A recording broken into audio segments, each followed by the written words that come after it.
एक दिन गौतम बुद्ध अपने शिष्यों के साथ एकदम शांत बैठे हुए थे। उन्हें इस प्रकार बैठे हुए देख शिष्य चिंतित हुए कि कहीं वो अस्वस्थ तो नहीं हैं।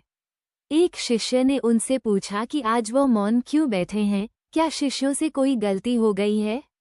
इसी बीच एक अन्य शिष्य ने पूछा कि क्या वो अस्वस्थ हैं, पर बुद्ध मौन रहे।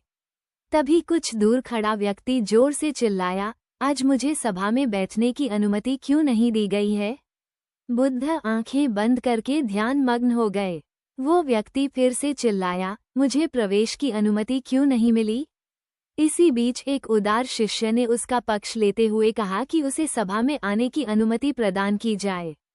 बुद्ध ने आंखें खोलीं और बोले, नहीं, वो अछूत है, उसे आज्ञा नहीं दी जा सकती। ये सुनकर शिष्यों को बड़ा आश्चर्य हुआ। बुद्ध उनके मन का भाव समझ गए और बोले, हाँ, वो अछूत है। इस पर कई शिष्य बोले, हमारे आश्रम में जात पात का कोई भेद ही नहीं, फिर वो अछूत कैसे हो गया? तब बुद्ध ने समझाया, आज वो क्रोधित होकर आया है। क्रोध से जीवन की एकाग्रता भंग होती है। क्रोधी व्यक्ति प्रायः मानसिक हिंसा कर बैठता है, इसलिए जब तक वो क्रोध में रहता है तब तक अछूत होता है। इसलिए उसे कुछ समय एकांत में खड़े रहना चाहिए।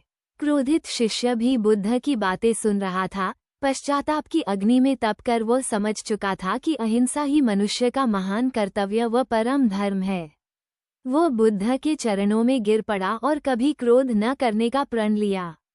शिक्षा आशय यह है कि क्रोध के कारण व्यक्ति अनर्थ कर बैठता है और पश्चाताप उसे बाद में होता है, जिसका कोई लाभ नहीं मिलता। इसलिए हमें क्रोध नहीं करना चाहिए।